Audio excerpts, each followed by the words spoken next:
Act on adjustments. Okay. Consent agenda. Anybody want to remove anything? Yes, I'd like to remove number 8 and 9 for further clarification. Okay. Can we have a motion for 4 through 7? Move to accept 4 through 7 as presented. I wanted to make an amendment to the minutes on item 4. 4, 9. Do you want to pull 4 out? Yeah, Okay. So we need a second for 5 through 7. So made. Okay. All in favor? Aye. All opposed? Okay, let's do item 4. What do you want to change? well, on, let's see. On, I guess it was page 6, item 9. Yeah, toward the bottom there, the last sentence, it just said Director Thaler made a motion to publish a tax rate of, okay. Before that, there was some discussion that I think needs to get introduced into that, just, and I did bring it up, so I would say the words like Director Briggs questioned the adoption of Baird's recommended lower tax rate of 0.135 until next month's board meeting, when we will know more about expected expenses for next year. And based on that, we then took the vote saying, okay, we'll go with 0.14 for our public notification. Well, they say it up here in this paragraph above. They're recommending the board consider a rate of 13.5. That's right. And there was discussion that maybe we should wait to see. But I was questioning, again, the adoption of their recommendation until next month, until we got further clarification of expenses. And that was the discussion I made at the meeting. So what do we want to say? I think it just read it, just say, Read it again, please. okay, yes. Director Briggs questioned the adoption of Baird's recommended lower tax rate of 0.135 until next month's board meeting, when we will know more about expected expenses for next year. And then followed, Thaler made the motion and we voted on it. That is my memory.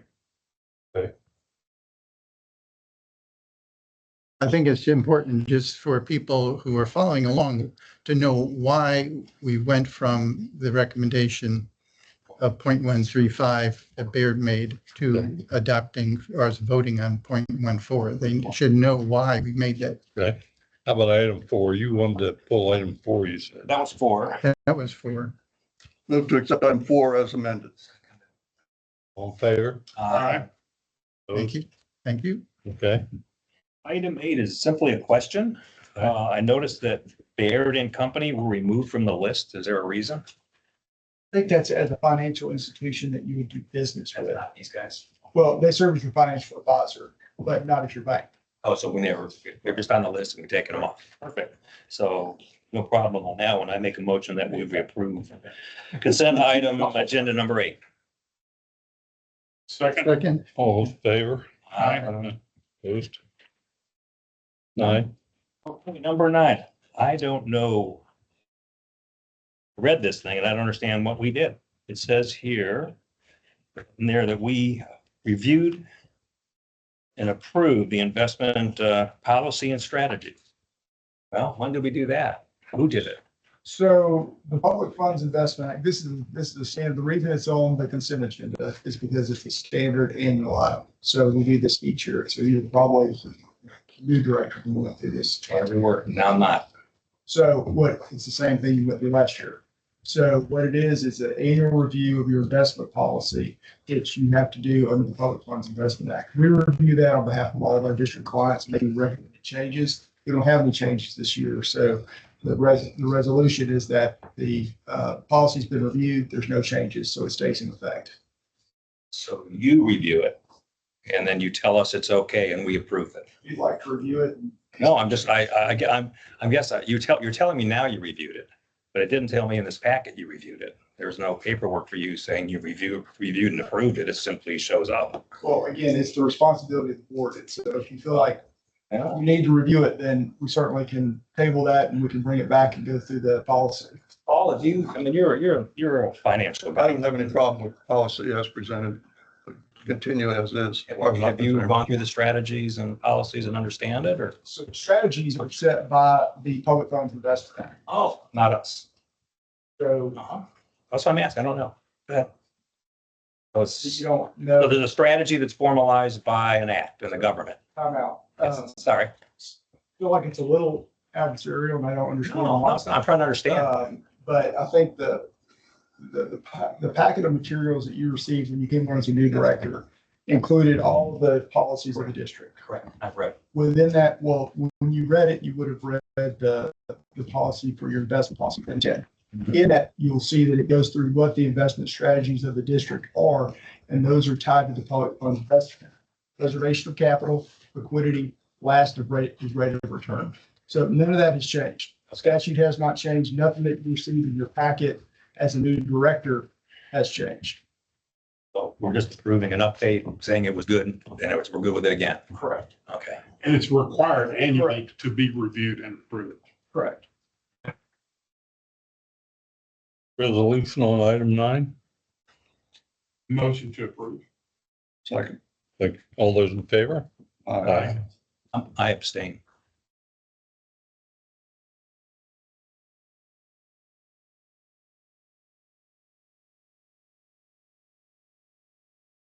Item 10, consider an act on the district's draft fiscal year 2025-26 operating budget and recommended water rate structure. Can I ask before we do 10, if we can move 11 in front of 10, since 11 is reflected in the budget of 10? Or is it not? So if you wanted to consider what was really going to flow into the budget, that would really be your tax rate. So the water sewer rates are not changing. The only thing that's changing is a pass through, which is the surface water conversion fee. What is going to drive our budget is going to be what you have for the maintenance tax number. Well, I understand. And so that, if you want to consider what's going to flow into your budget before you approve the budget, we should consider your tax. All right, and I know, do not the water rates roll up into our water services revenue? Right, but those aren't changing. Well, just because they're not changing doesn't mean we're not approving them, are we? We are approving it, correct? We're approving a change to reduce the surface water conversion fee. Which is, I think, I'm looking at page 27. 28.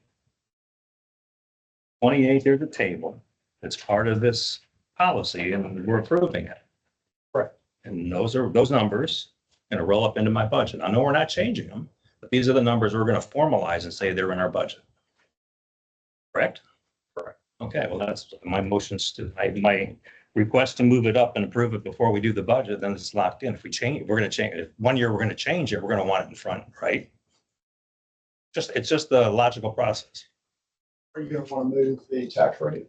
Because I would think that same line of thinking would also involve the tax rate. No, because the budget, what's in the budget, after you start counting revenue and expenses will help determine what your tax rate is. It's just a comment. You don't have to agree. It was a polite request to keep things orderly. All those in favor? We need a second. I don't think, I have no objection to rearranging. the order. Ordering it. That's it. Paul? Without objection. All right, now I make a motion, we approve 11. That was it. Yeah. Just did. So, I mean, second. Second. All those in favor? Aye. Now we got the rates. Now Item we got the 10. budget. Okay. So, from the draft that you saw last month, what you saw Friday had an item in it that we have since changed. My recommendation is not to include the item that is in it. It was an intention to show you worst case if we were to put the dam construction, your portion of it, but reality is you're not going to need those funds this year.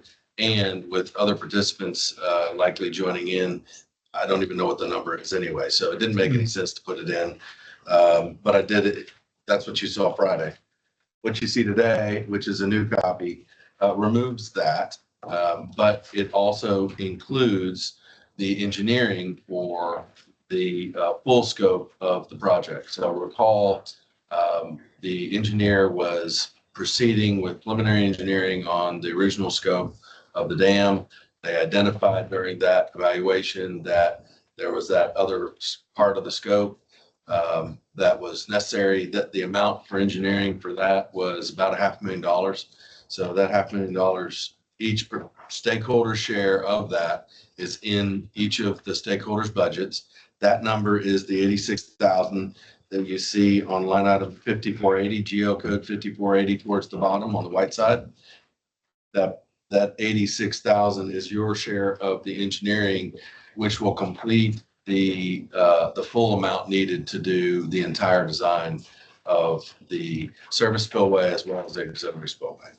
The second number right beside it, the 44.8, that is the ongoing annual maintenance that you do every year. And so that was, I think, about 260,000, and that was split towards the participants. Your share of that is the 44.8. So those are the two major changes that were made from the draft that you saw last month. All else is pretty much stayed the same.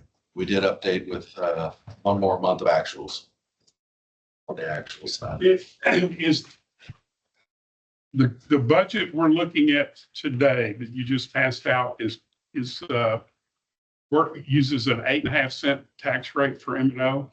Yeah, it does have the 5.5, 8.5, or 14 even. That's what was published. So that's what this shows. Correct. Did the one that came emailed to us, was it said an 8 cent tax rate, but it was really 8.5. I haven't changed that last week at all.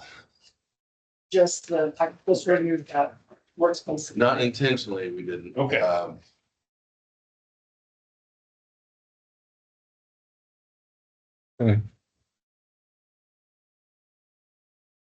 So today we would need to approve the budget. We went through some of the items last month. Obviously, probably the big capital item or project item, besides the dam piece that I just mentioned on the engineering, is the ditch work that we put in there. So, and that is, that's 54 on the backside, 5,312, 5,314. That's about $500,000. So just FYI, I had a conversation with Eric this week. I asked him if he could move that ditch work partly into this year, partly into next year, because I was really worried about the dam hitting and us having a deficit. I don't like deficit spending, and we were going to do that. He made I think I got that. He made an excellent point to me. He said, "Oh, if you start splitting up the dam, if you start splitting up the ditch work, and you don't have the dam work this year, you're going to have it next year, and we're going to really get hit with lockdown." So I thought it was a good way to build the budget. I agreed with him to get the ditch work done. He feels it's urgent. But the dam work, we don't know yet what's going to happen. It's going to happen. Just don't know the timing or the amount. So we could save that for doing next year. So I kind of agreed with that. And so that was my one objection when I saw the budget, was all that ditch work. But you guys, I don't know what you all think about that. And there's some examples. We just put some pictures together of some examples of, this isn't all of them, but this is just some of what we encountered specifically in 67. You can just see the types of things we see, the completely failing pipes, sinkholes, et cetera, et cetera. So that's what's in that. Well, it looks to me like we have an opportunity to at least discuss lowering the tax rate some.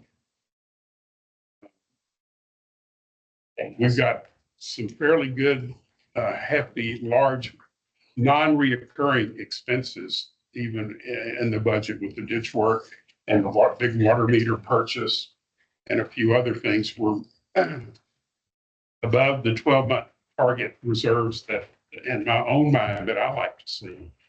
So I'm open for some discussion, feedback on actually lowering the M&O back to what was discussed or recommended by the financial advisor. I appreciate your viewpoint. I mean, appraisal values went up again, right? They went up 7.3% from the year ago. So if we keep the rate flat, homeowners are going to feel a slight increase in their paying their taxes, right? Or M&O, their M&O, we're talking about M&O, maintenance and operation. The problem for me, and I've just passed this, and I showed you some, I have passed out a sheet that has some examples of doing it, and these numbers aren't exact because they changed a little bit. So there is room to lower the rate, and you're still going to run a surplus. Right now, I mean, we have some 6 million in the bank. We're going to add another 300,000, depending 250 to 400, depending on what rate you choose. What I'm concerned about is that we have 6 million or so dollars in the bank, but we know what's coming in the next couple of years. We just had a nice meeting yesterday. We reviewed the pipeline projects. I think when the 7 projects were presented, it looked like about $120 million, which is a drop from where it was originally to something. But at the end of the day, we can probably carve that into maybe 100, depending. And I expect 60% of that to hit in 5 years. So 60%, 60 million, and our share of that's 10% more. So that's 6 million we're going to have in 5 years. Then you got the wastewater treatment facility.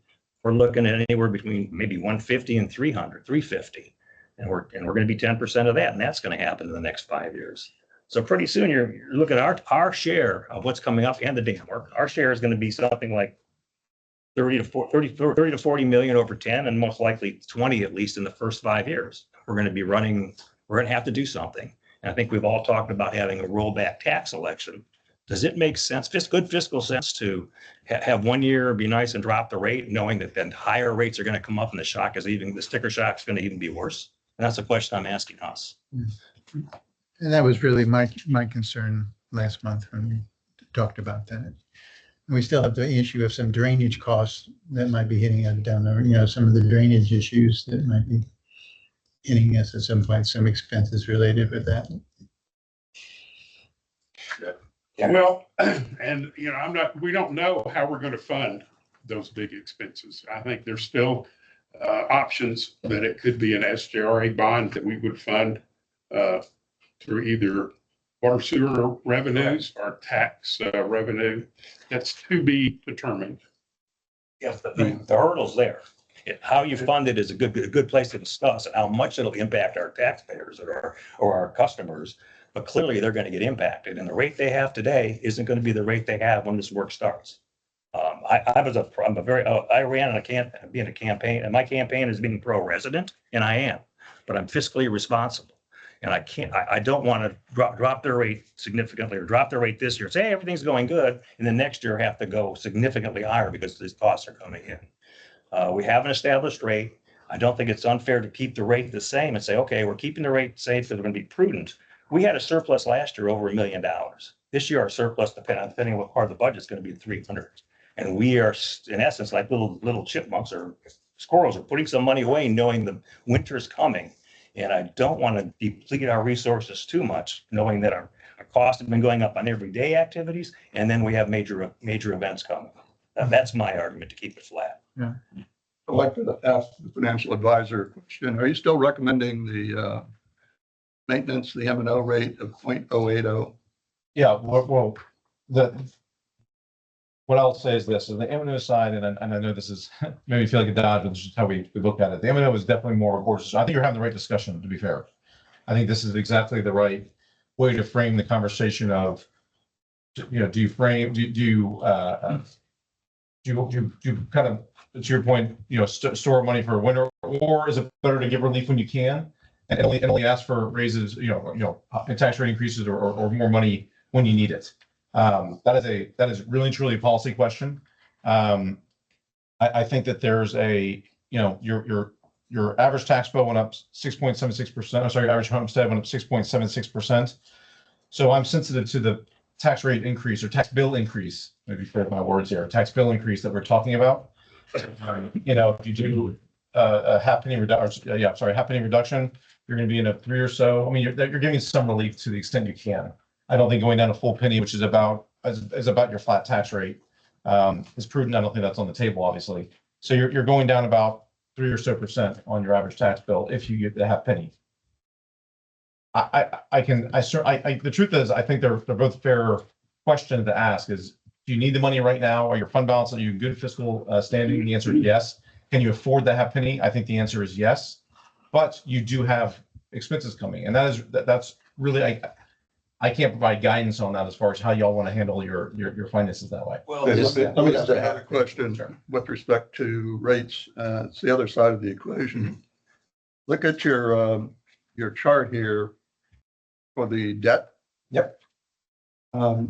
What's the possibility of reducing that by a quarter of a penny, 0.25, 0.25? I would tell you, I mean, I'd have to run that, because we're stepping down the back end, the truth, there's probably a room to come down. And I think this is to the debt question. When you look at the M&O, the danger of looking at it in the vacuum is that the debt's going to keep probably dropping. We run this on a conservative basis. This year you had 7.2% inflation, or appreciation in your value. If that happens again next year, the reality is you're not going to need 5.5 cents next year. So if you drop the M&O half a penny this year, are able to move the debt service down next year, you can then move the M&O up next year without an increase, right? It's like that's I think what you're looking at in future years. That's my question. I don't think with a quarter penny reduction in the schedule that any number will drop below 25%. No, Paul, I did on this sheet, I did it for the first year to see what it would do. And so what we have, they have debt coverage of 40, debt service coverage of 43 at the half, 0.55. Well, it's changed a little bit here. And it dropped down 38 if we went to 5.25. Yeah, my guess is you can afford a quarter penny. I just would have to, I like to run my cash flows. And Sure. Here's the calculation. No, five, that would be 13 and a half. Oh, I haven't did that. Yeah, that's how, Well, there you go. yeah, but I had the 5.25. Then it works. I did not provide that one to you. So what, Adam's already done? Yeah, apparently I was not provided. Adam didn't tell me he ran that. All right, so what's the lowest percentage on the sheet? 27%. All right. So that's a positive answer then. Do you have a copy of that? Was that provided for all of us? Yeah, that's I don't know. what he gave us last month. Did, I guess Adam sent that to you? That's the one he got. He handed that one out last month. Okay. Well, I want to go back to that M&O discussion because you made a recommend, Baird made a recommendation that about the expenses coming up the next 5 years when you made that number. He's not going to answer. Let's try that again. Sorry, I'm sorry. When your company made the recommendation of 0.08, were you aware of the impending capital expenses that we're going to have in the next 5 years? What I can say is when we sit down with the staff, we talk about the budget and where we think it can go. I was not part of that meeting, but to the extent, staff certainly knows that those are coming. Again, we're trying to show some relief and we're looking at the budget in that year. So the 0.08 was sufficient to balance our budget at the time when we made the So you decision. did not look in the next 5. What would happen in the next couple of years and what the rate would be driven to cover our expenses? Well, again, the debt service is going to come down over the next few years. Well, I'm not even up. I said it. I understand, but when you're talking about the rate, I'm talking about the total rate. So as you bring down if we drop the M&O this year and then the debt comes down in future years, we have the ability to bring the M&O back up without increasing the rate. This is pretty significant expenditure. And our debt's. If you're talking 30, Our debt's rolling off $1 million a year. Yeah. We're going to have a lot more than $1 million a year in expenditures. if we're talking about $20 million over the next 5 years, which you mentioned, I'm not, if I'm honest with you, half penny here or there, that's not going to move the needle. That's my point. Yeah. So I understand what you did, and you had a directive to try to mitigate the impact of the tax increase on our residents. I appreciate that. However, to me, that's operating in a vacuum. And the significant events that are coming in the next couple of years, at the least, you should have put a sensitivity table together to say, you know what, this is what's going to happen. So we don't have any of that. We're throwing numbers around and we don't have a sensitivity table. We don't have an outlook of what's going to happen, even though we've put a great deal of effort. All the MUDs put a great deal of effort in the last year and a half into all these capital projects. We know they're coming. So I'm disappointed that you provided an initial rate of 0.08 and out of context with what else it could have been and what else it had done to our budget and also future planning. Yeah, again, I think that the disconnect is how we look at the payment for capital projects through M&O. I think that's generally not how we, in small amounts, that's fine, but you're trying $20 to $40 million. M&O is not the best way to pay for that. So it wouldn't have affected our M&O recommendation. Well, I'd like to make a recommendation that we drop the debt service by 1/4 penny, and the M&O down to 8.25 from 8.5 to 8.25. For a total of 3.5. Excuse me, 13. 13.75. 13.5. 13.5, yeah. Oh, so, okay. Quarter penny from both. And that provides our taxpayers with some relief. There's still a small increase, but it's only about $7 per year. What's the overall? 19.5, $19, It's 13.5. but it's lower than 45. Okay. What's the overall cash value of a half? $123,000 for a half penny. Sorry, half a penny is about 123,000, right? And a penny to the taxpayer, so half a penny is about $25 a year on that average homestead. 13.5. I was just saying with the reduction, oh, sorry, no, the reduction is about $25 a year, a half a penny, sorry, yeah. I didn't hear what you said. Can you repeat that, please? The average homestead, the average bill is gonna go from $45.14. It's what we, Increase. yeah, to 19.69 is what it'll be. So 25. At 123,000 cash. Mhm. Go to the budget. The way it is presented, the way it was published in the newspaper, we had the highest dollar increase except for Metro. And there's only one homeowner, so I don't consider that representative. So I'm in favor of reducing that percentage and the absolute dollar amount. And I'll second the 0.5%. Quarter percent out of debt and a quarter 1/4% out of debt and 1/4 penny out of M&O. Is there a place to compromise and do the debt reduction, but maintain the M&O? Given all the activity we have, we've increased our M&O, our spending expenses by over $1 million this year. And yet we're cutting the rate. I think most of that million is a one-time expense, and we've got well over 12 months reserves. I feel comfortable with that. This first sheet is, probably Well, we have a motion on the floor. Well, so I Second. just want to clarify there. So Okay. the agenda item that we're on right now is for the approval of the budget. So the action would need to be to approve a revised budget that incorporates a maintenance tax rate of 8.25. 8.25. That would actually be this motion. The tax will be later. I'd make that motion. second. All those in favor, Well, can we still discuss? discuss, yeah, go ahead. So the revised budget sheet that just came out, or I just got it this morning, shows that we have 13.8 months of cash projected in September 30th and 26. And 6.3 million in cash. correct, right. So I have a question for you, Paul, if you don't mind.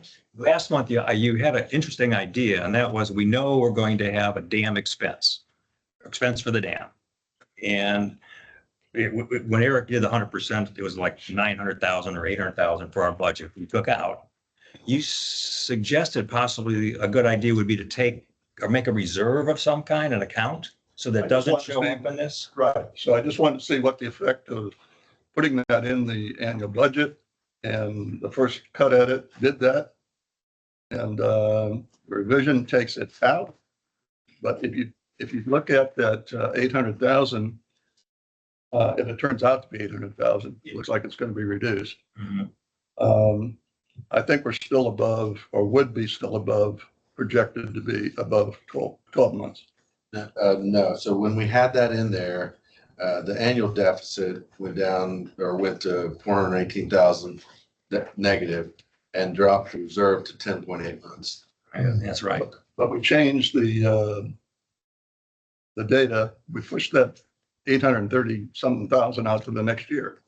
No, I understand. I understand. I'm just When you saying, do that, we can maintain. no, I agree. I'm just saying when it was in there, that was the, I gain. Yeah, I recognize that. You put it next- Same button. Yeah. You put it next year and the ditch work's gone. I mean, that's the delta there. Right, Yeah. makes sense. Then it creates positive or a gain at that point. So you could create the gain this year and next year, even. And it was simply to give the board the option to make a cash funding of it if it made sense at that time. And depending on what the other MUDs were doing, it's another variable to help expedite it.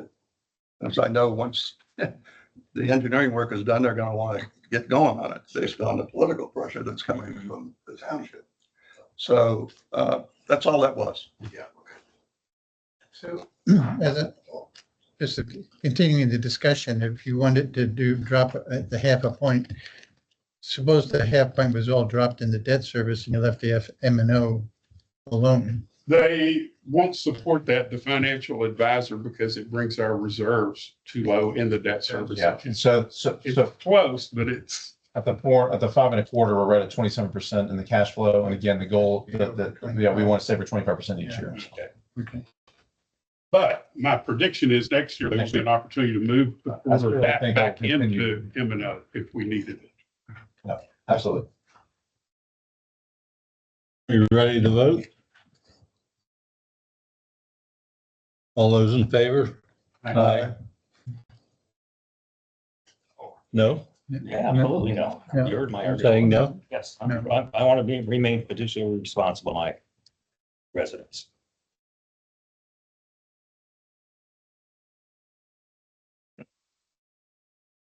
Okay, item 12, conduct a public hearing regarding the district's intent to levy a 2025 tax rate. All right, this is where we have to adjourn the regular meeting and open the public hearing for any comments regarding the district proposed tax rate, and that was published in the at 14 cents. All right, so open the public hearing. No members of the public present. We can close the public hearing and move on to the adoption of a tax rate. I'll make the recommendation again. Tax rate would be 13.5 cents. 5 1/4 on debt service and 8 1/4 on M&O. Okay. All those in favor? Aye. Aye. No? No. No. Okay. Okay, item 14, approval and execution of amendment to the 10th amended and restated district information form. All right, this is the form that is required by the water code and is recorded in the property records. It reflects your current tax rate. It also has attached to it a notice to purchasers that is provided to property owners when they go under contract, and also usually by the title company when they close. That also reflects the district current tax rate. Since we have now adopted the 25 tax rate, we need to amend that forms and the attachment notice to purchasers to reflect the 25 tax rate.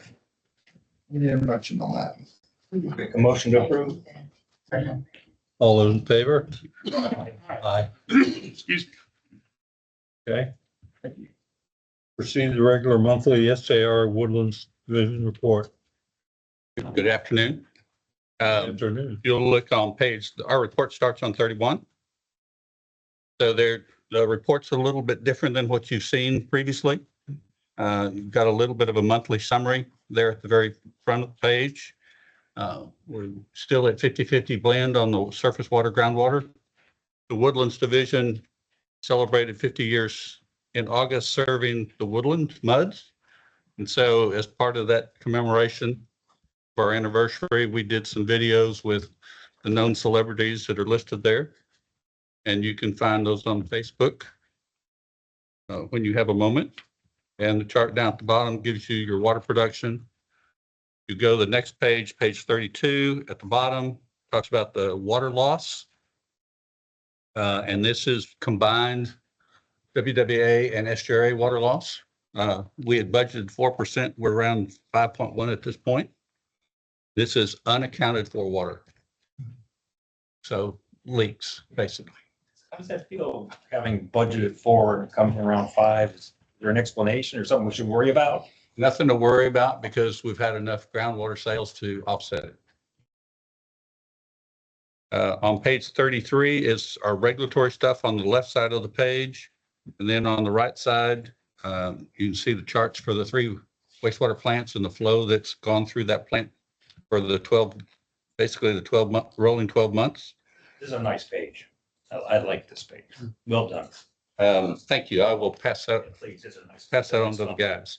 So our wastewater plant permit renews in May of 2027. We'll start that process probably May of 26. Takes about 6 months to prepare the renewal permit, and it takes about 6 months for the TCQ to review it and issue a new permit. At the bottom of page 34, you can see the new charts for number of work orders accomplished, and then the preventive maintenance hours or corrective maintenance that we've done over FY25. And I think some additional information has been distributed to the directors showing kind of a 5-year trend. And then starting on page 35 through 39 is an update on some of our current projects. And I'd be happy to answer any questions there.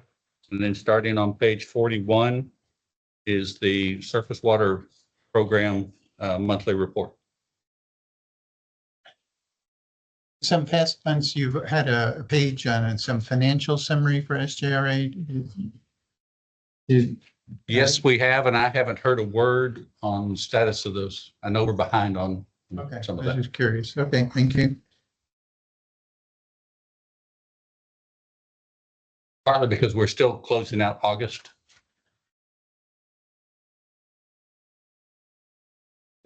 On page 41, Yes, sir. the bottom there, that bond diffuse of 19 million, was that paid on August 15th? Yes.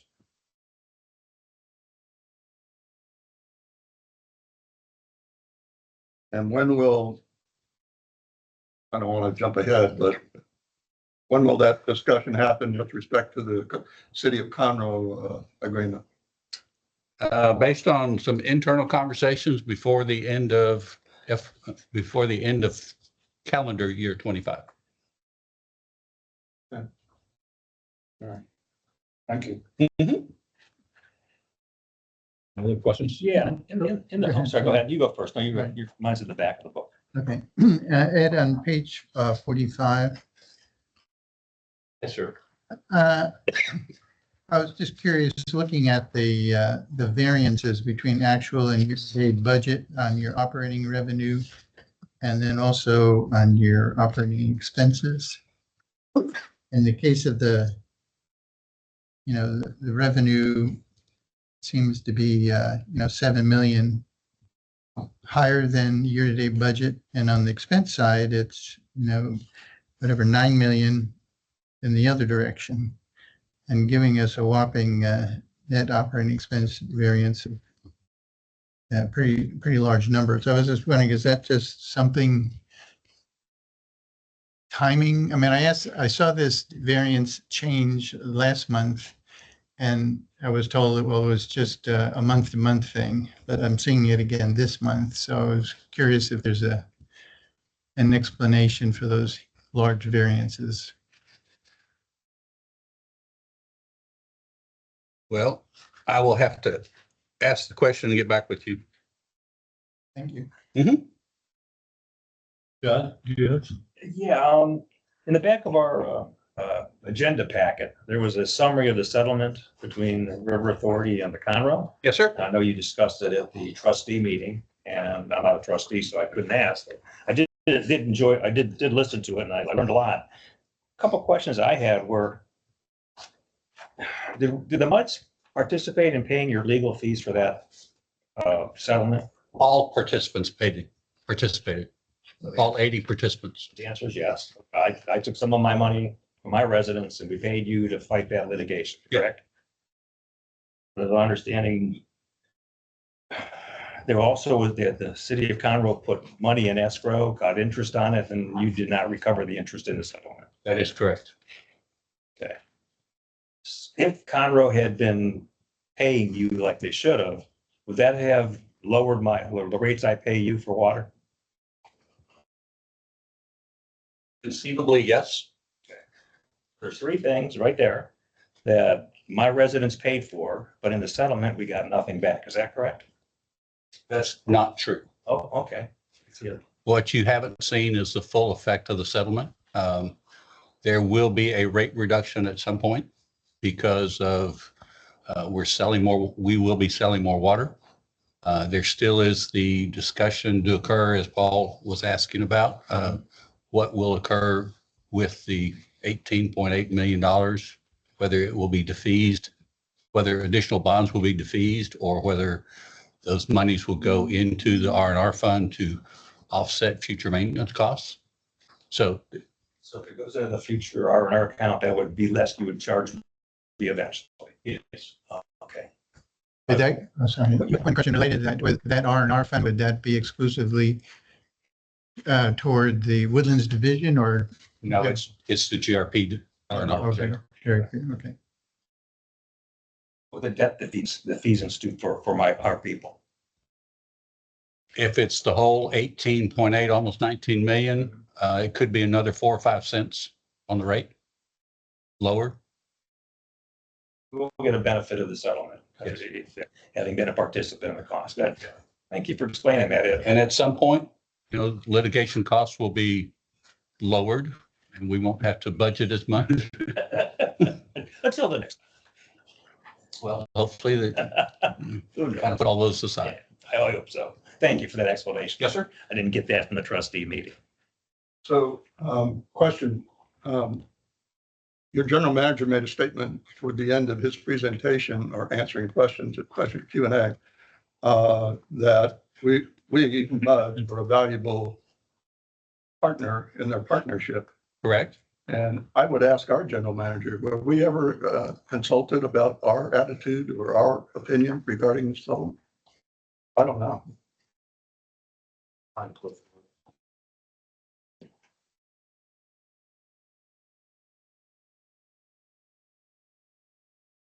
To be fair, no other participant was asked if they'd like.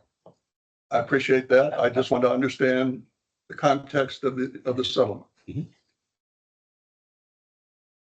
So none of the GRP members, the MUDs, were involved or consulted at all in any of the negotiations. We were moot. There was nobody protecting our interests. Actively, yeah, exactly. SRA was protecting everybody's interest and trying to minimize going forward costs, trial costs, and also trying to find a way to stop the litigation. Did I hear correctly in the trustee meeting that part of the settlement with the city was how you could reallocate or how you could use the funds from the settlement, that they told you how to use them? That is correct. Let me. Going to find you the page that's mentioned on.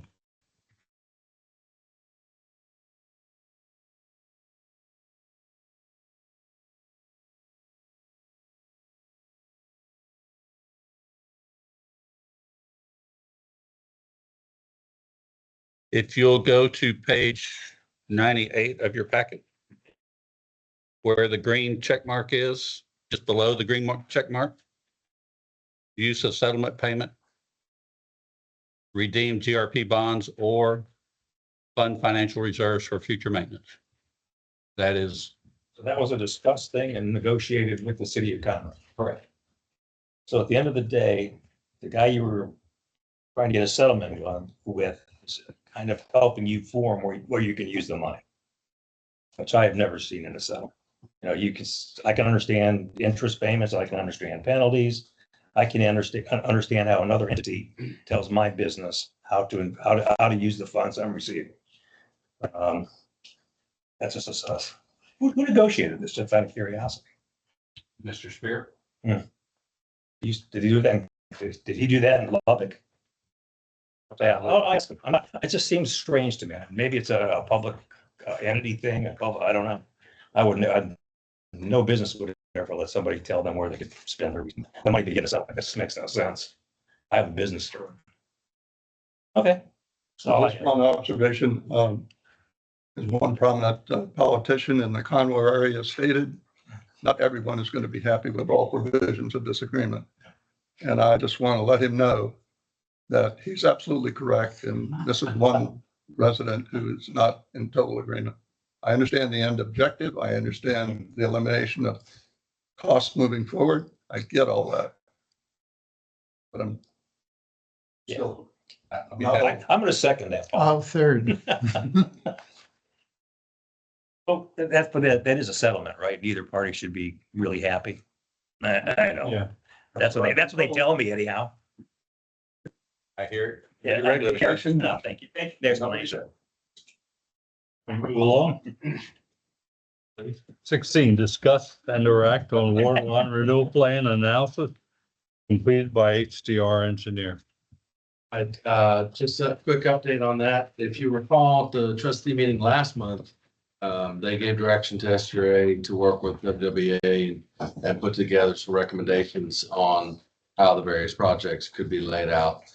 In the meantime, we had a meeting yesterday with a handful of directors, with some questions still lingering. And we kind of went through that exercise, looking at the various projects that were proposed by HDR and looking at, you know, some of why they scoped out within some of the projects, what they included. And so coming out of that meeting, we will be, I will be working with SGRA to finalize the recommendation to go back to the trustees and the MUDs in October, and then asking for direction from the MUDs to give direction to the trustee for the November trustee meeting on how those projects would get into the 10-year project plan.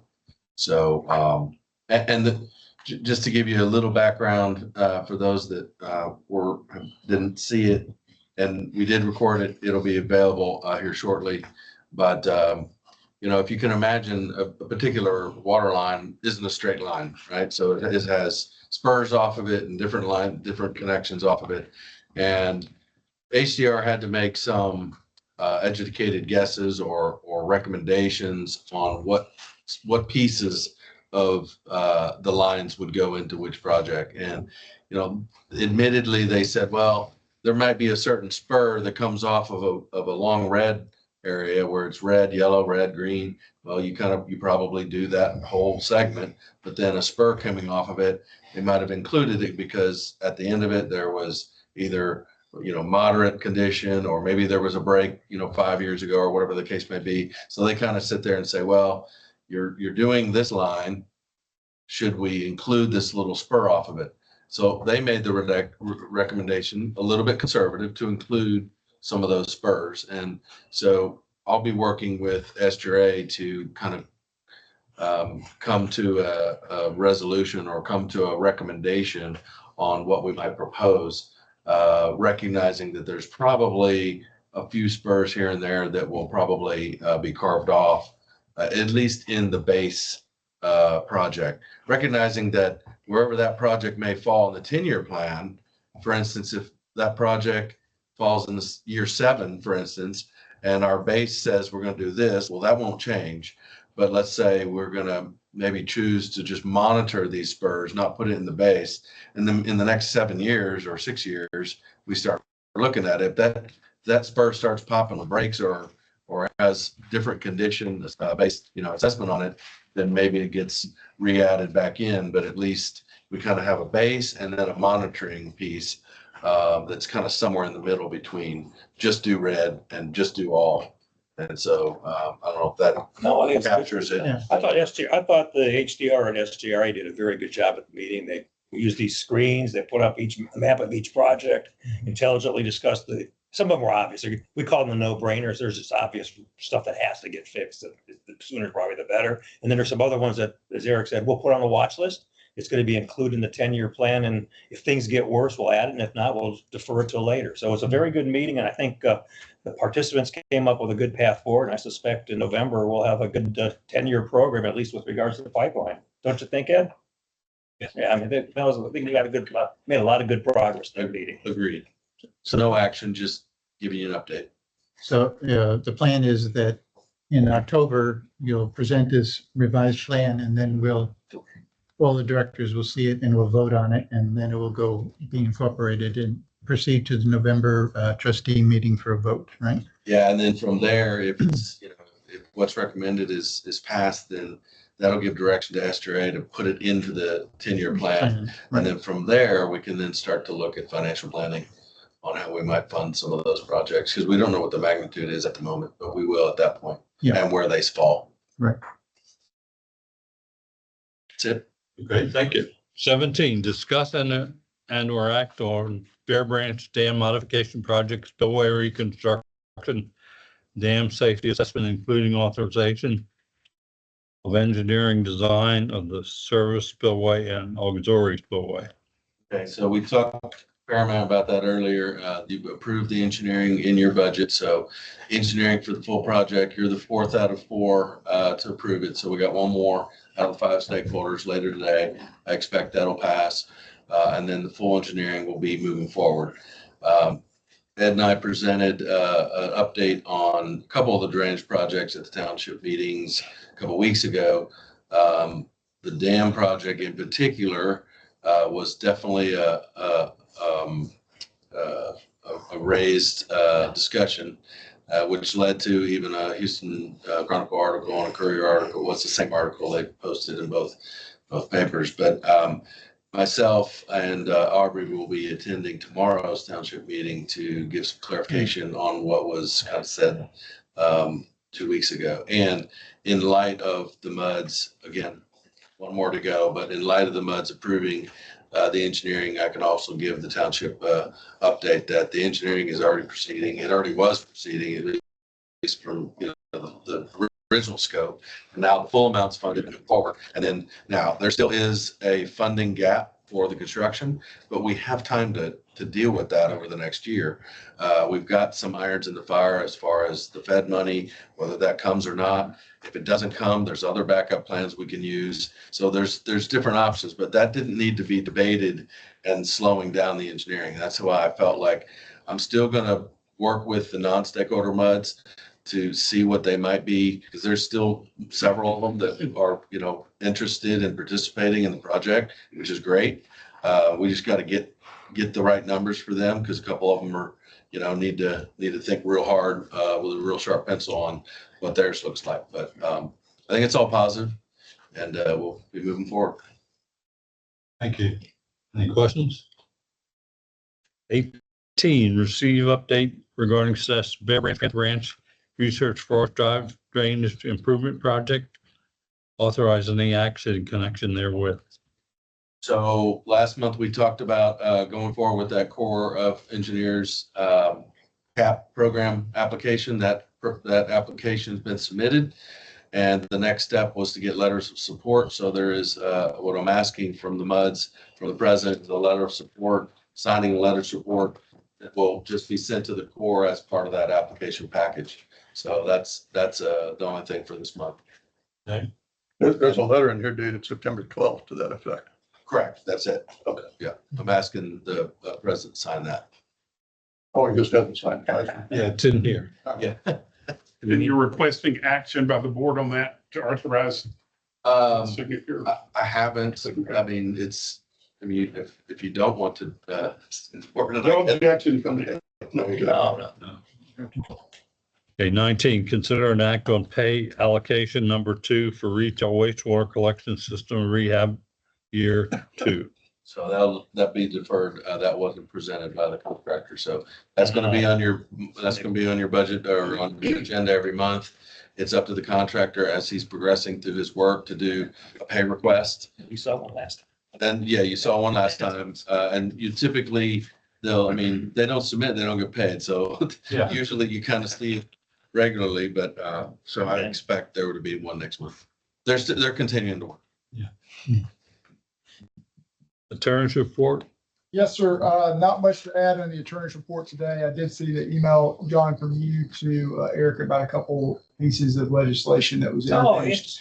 Neither one of those passed. One of them, the first one you asked about, didn't apply to the districts. It was under the education code. The other one would have. It dealt with notices that had to be provided. Yeah, right. And so we did track that one, but it did not ultimately pass. So nothing of note past this session, there were some troublesome bills, in particular about limitations on tax rates that were what in our special district world would be developed districts, but would apply to cities, counties, et cetera. They've lowered that rate from 3.5% down to 1% to 2.5%. So it would have been a potentially significant impact.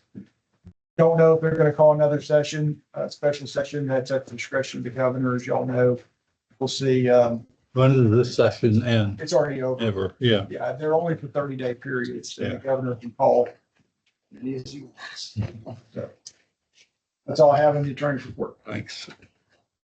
Going on, review of interim computation report prepared by Arbitrage Compliance Specialist Inc. for the district's 6,550,000 waterworks and sewer system unlimited tax bond series 2022 and authorize the district's accounting manager to remit the arbitrage payment to the Internal Revenue Service.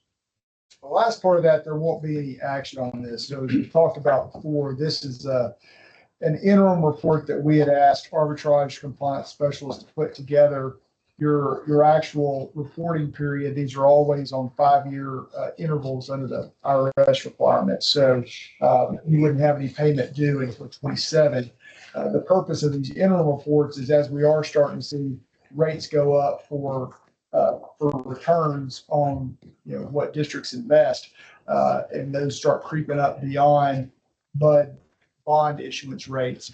We're starting to have arbitrage compliance prepare these interim reports so districts can have some level of visibility into what their potential tax exposure may be. Bud 67 is a unique situation where you actually have zero interest behind, so any interest that you earn would be charged for your rate of return on your bonds and to those. So we have asked them to prepare an interim report. That interim report does reflect that the district, as of their computational period, which only goes through May 31st, would be $263,000 owed to the IRS. $44,000 and change would be from funds that have been deposited in the debt service account and attributable to this bond issue. And then $218,000, I'm reading from page 50 in your packet, $218,000 attributable to the actual project funds that are reflected on page 17 of your packet, which right now is $5,994,773. I still struggle a little bit with the number, but I don't know exactly what's been spent so far out of the account. And I mean, this is in their area of expertise, so certainly defer to them. But that's a fairly high number. So essentially what that would do, if you take the 5,994,773 less what they're showing that you owe out of that account, would mean that you got a little around $5.75 million of actual funds that could be available for use. Is there a better way to account for that? Do you have any other comments to add to this, Eric? Okay. If you recall, we had a preliminary report from Arbitrage Compliance Specialist a year ago, and the numbers were high, and we questioned them. I questioned them, and after talking to Maureen, she questioned them. And she went back to them and said, explain further the peculiar nature of this situation, 0% bond, et cetera. And they came back with this revised calculation, which was a fairly significant reduction, actually. And it extended it from 24 to 25. Our problem is, Bud 67's problem is that, in my opinion, we need to reflect the liability as of September 30th that we feel is representative, based using this as a base, and then estimating to September 30th. And the purpose of which is to, if we get this additional funding that you referred to, it's going to be critical to determine the amount of earnings and for the year, and that would be income minus expenses, obviously. and this will be an expense. So we need to nail this down because that controls the equity balances of each of the MUDs going into any proposed agreement we might have. And in addition, moving forward, the compliance specialist recommended we have some special investment account that is not subject to arbitrage. But what is it? Zero interest pay. Okay, so it seems to me that the action for this board today is to either agree or disagree to use those revised funding mechanisms or coming up with this revised liability number as of September 30th. I would agree with that. I had questioned, Maureen, we had a discussion about that earlier this week separately. And I was concerned that we weren't accounting for this as a liability in our numbers. So We had a discussion about it. I recommended we set up a liability, but nothing happened. yeah, but Want to make a motion? We're ready to help you. All right, so have you got those calculations you and I went through? I'm not good at keeping those things. Just on top of my head, I think we came up, we were gonna round it up to 300,000. It was very close. It's like 293. So what we did is we started at the May 31st, 25 balance and then just did a straight line because we don't know any different, at least I certainly don't, to September 30th. And I think you come up with about 293,000, as I recall, somewhere in that neighborhood. And I would just recommend that we add a 10% fudge factor in there. So I would recommend rounding it off to $225,000. 300. Yeah. 325, sure. 325. Yes. And if it's not used, it can be moved back. That's fine. I'm sorry. If it's not used, we can just. Right. Yeah. And then when the final accounting comes, and so depending on when this agreement occurs, I mean, I would probably suggest that we ask for another update on that closing date, whatever it might be. So then we nail it down as close as we can. I would second your recommendation. All those in favor? Aye. Aye. Okay. Maureen, didn't you for MUD 47 have a separate investment account? Yeah, and I opened up another Texas class. We can do that as well. Yeah, where you have that money now. I mean, here it's a little difficult because the money is escrowed through Bank of New York. Yeah. Somehow to reflect that. So doing that thing might be just as effective. I think we want to show it as an arbitrage expense so that we don't net it off against other income and then lose track of it. So is your idea to have all that, because they have kind of sub-allocated it between debt service fund liability and the project fund liability. So, We just took the total and divided it through. right, but you wouldn't necessarily take all that out of your project fund. You would take some of that out of your debt service fund. Now, of course, that would lower your coverage ratio and all that stuff we talked about earlier. So that would be something that y'all could talk about, whether you would, that would be a different conversation with Boney to have an escrow release essentially for project proceeds that would go to the IRS, but that are actually attributable to debt service fund. Another outlay request, from what I understand.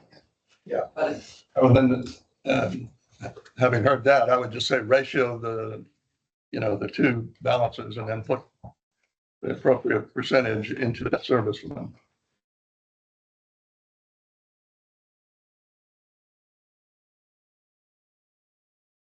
Thank you, sir. We'll make it happen. GM report? Eric? I think we've covered just about all of my stuff. Wanted to kick it to John for communication. I had one question. Sure.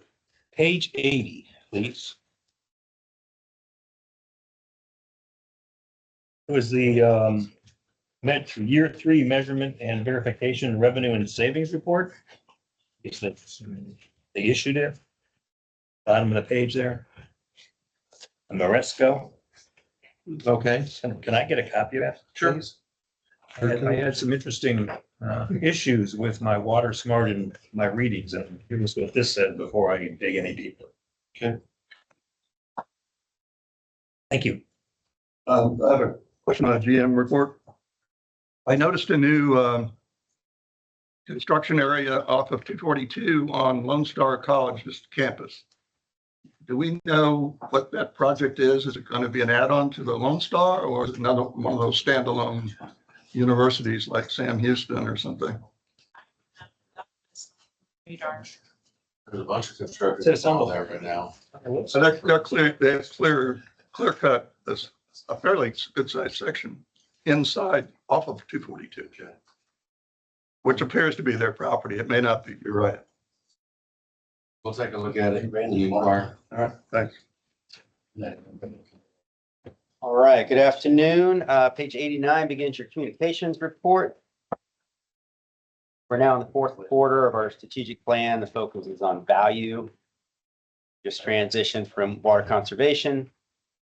So I thought I'd bring forward the objectives from the strategic plan on value so you can see what we're trying to achieve here in the next 3 months and beyond, of course. You know, we message on all areas throughout the year, but I focused on value. Bear Branch Dam, we will have a piece coming out here soon on that.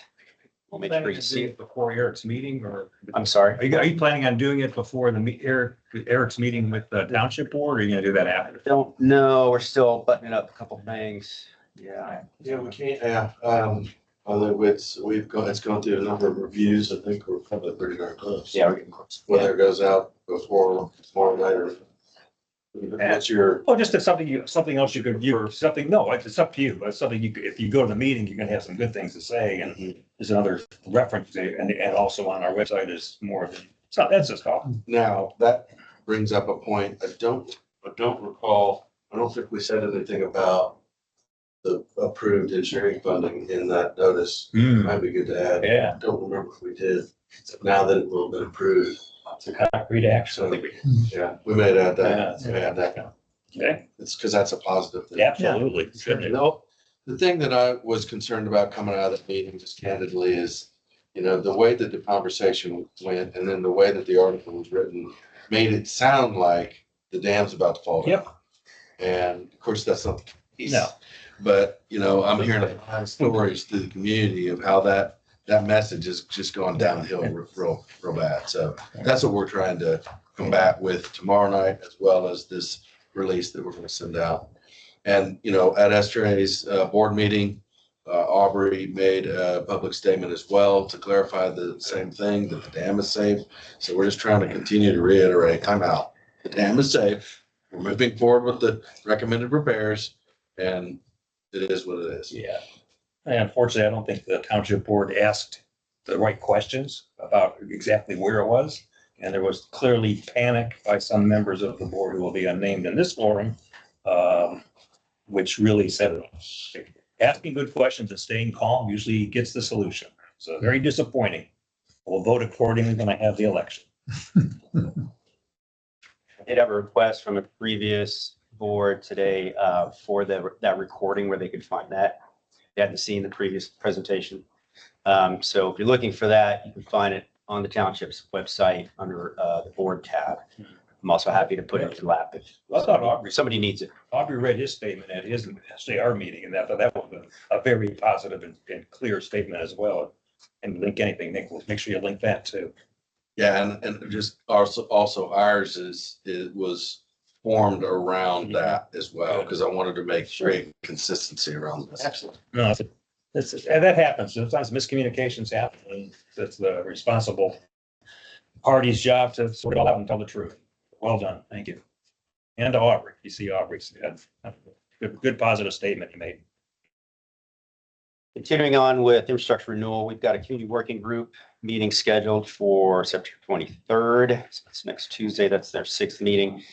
That's going to be a virtual. That was the only way we could get HDR to be able to present the information on the water line assessment. So that's happening next Tuesday for the CWG. Another presentation on next Thursday, the 25th, USGS water table report. There's a QR there on 90 if you want to get the Zoom link, page 90. You can also attend in person. It'll be live and or in person and online. If you miss that, I'm going to make that recording readily available. Yeah, I'll make sure you can get that easily. That's next Thursday, the 25th. Last year. Current market materials on the next couple pages, and then just noting the outreach calendar at the bottom of page 92. Any questions? Thank you. Thank you. 23 trustees report, Paul. I think we've covered all the major items. Okay. Anybody have any questions for Paul? No, I guess interestingly, I think, when I watched the trustee meeting, an issue came up the same as I brought up here is, do we really have the timing of the trustee meeting and the MUD meetings right? That's just, I thought that was interesting. I didn't see it in the minutes, maybe it was, but I think that's an interesting question that we're gonna have to dig into a little more, especially given the new laws about, notice, I guess would be called. That's all. Brian, do we have to, Maybe not. no? Okay. Any items for place on future agendas? Hearing none, the meeting is adjourned.